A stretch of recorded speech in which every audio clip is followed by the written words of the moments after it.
Merci Seigneur, merci mon Dieu, mon roi. Nous remercions l'Éternel pour les bienfaits qu'il nous a accordés dans le mois-ci. Papa a tourné la face de la terre, il a ramassé les souillures dans la terre, tout ce qu'on a bloqué la terre avec. Tous les souillures qui étaient dans la terre pour bloquer la vie des enfants de Dieu, pour que nous ne marchions pas dans la lumière. Papa a tourné la face de la terre.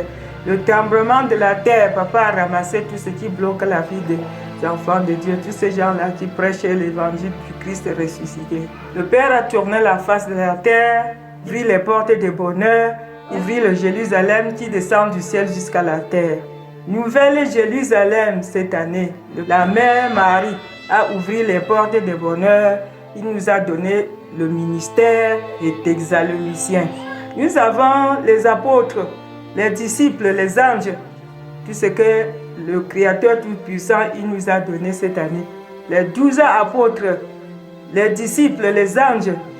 Nous parlons des 12 apôtres, mais Jésus-Christ, il a multiplié les disciples jusqu'à aujourd'hui. On peut même compter plus de trentaine de disciples.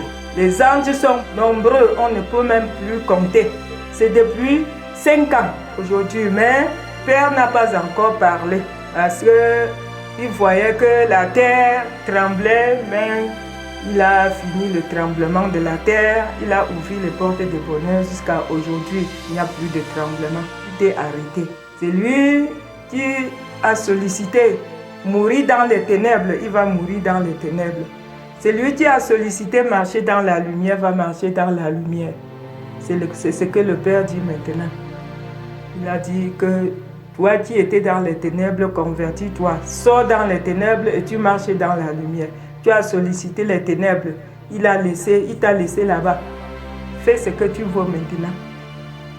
Oui, voici l'annonce de l'Éternel dans la semaine-ci. Et les paroles de Jésus-Christ. Il a sollicité que la parole de l'Éternel, que ça tourne ici sur la terre, ici à l'ouest, surtout parce que ici à l'ouest, Jésus-Christ connaît les vrais disciples qu'il a choisis, les apôtres, les prophètes qui vont raconter les merveilles de l'Éternel. Il a écrit leur nom dans le livre de vie. Toi qui prêches l'évangile du Christ depuis les 5 ans-ci, si Jésus-Christ a écrit ton nom dans le livre de vie, le livre de l'Éternel, parce que le Père ouvre le livre de vie et le livre de mort. S'il a déjà écrit ton nom dans le livre de vie, c'est la chance pour toi. Et s'il a écrit ton nom dans le livre de mort, c'est que c'est ton problème. Nous allons trouver le résultat que dans l'année prochaine, parce que le livre n'est pas encore fermé.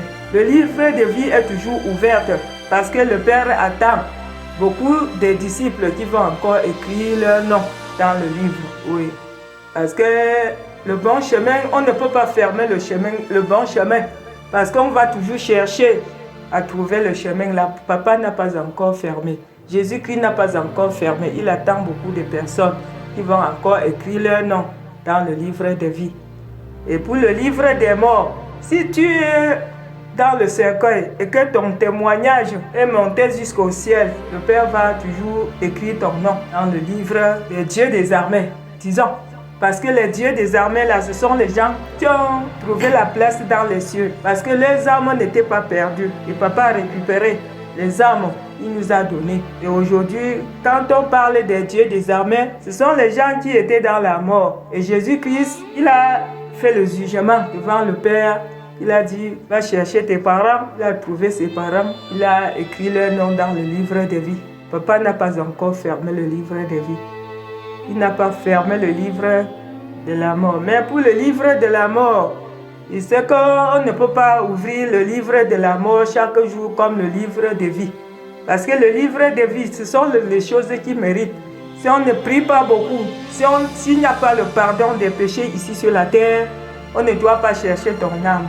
C'est le pourquoi aujourd'hui dans Apocalypse 19, Apocalypse 20, Apocalypse 21, Apocalypse 22, c'est la fin des temps à cause de la parole de Dieu, à cause de l'histoire de la création. Tu ne dois pas connaître ce qu'on parle, ce qu'on raconte dans les versets de l'Apocalypse. Si tu as travaillé comme l'Éternel a sollicité dans ta vie, si tu as trouvé le Jérusalem qui descend du ciel jusqu'à la terre, sache que tu es dans le paradis. Si Apocalypse parle comme ça aujourd'hui, tu connais très bien que tu n'as pas encore commencé le travail.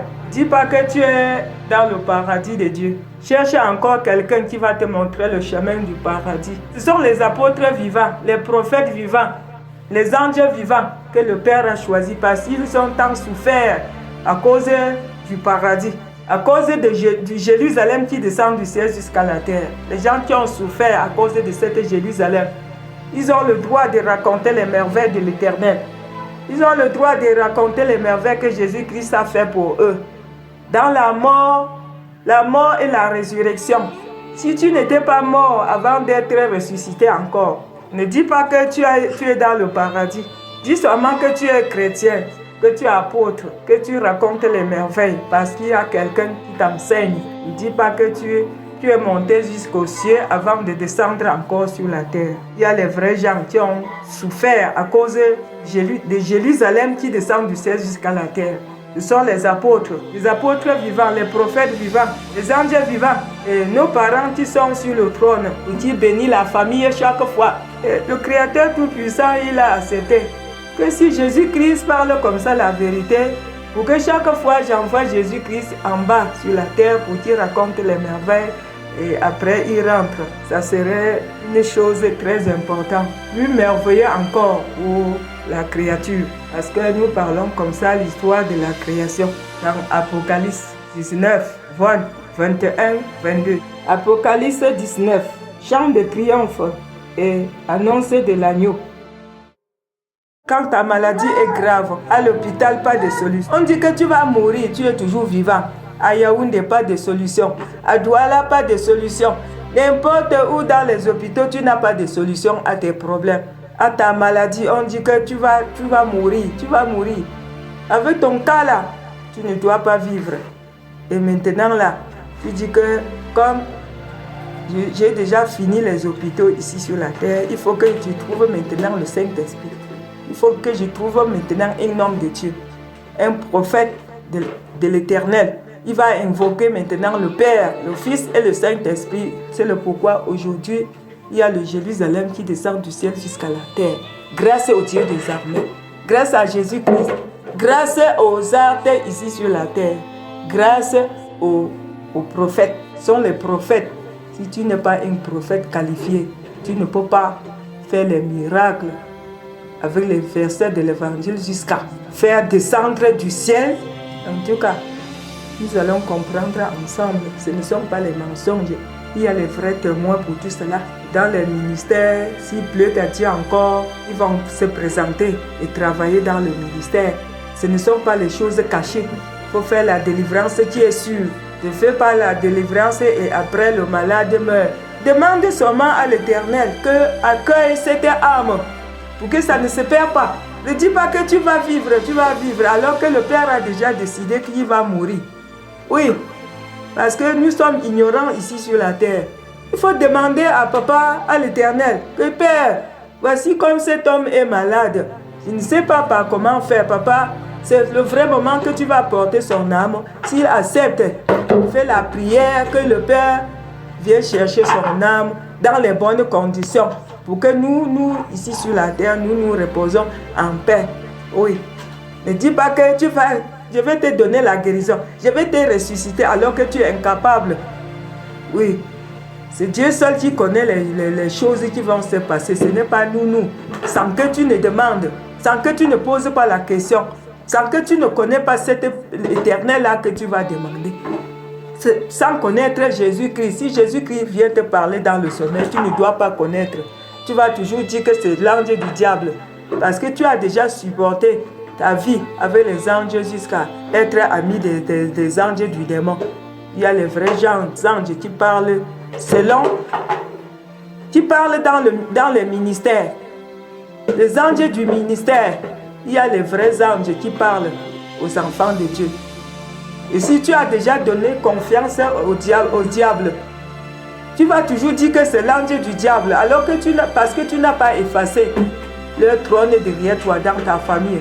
Si tu effaces le trône du diable et des anges dans ta famille, tu vas maintenant connaître les vrais anges qui parlent dans le ministère. Nous sommes très prêts de recevoir les bénédictions du ciel. Papa, merci. Je chanterai ton nom jusqu'à la vie éternelle. Je prononcerai ton nom dans l'assemblée. Je prononcerai ton nom dans la famille. Mes frères et mes sœurs, ils sont devenus les apôtres, les disciples, les pasteurs, les prophètes, grâce à ta puissance, Jésus-Christ. Avec ton sang précieux, tu as purifié ma famille. Avec ton sang précieux, tu as purifié les enfants de Dieu. Tu as donné la vie aux hommes.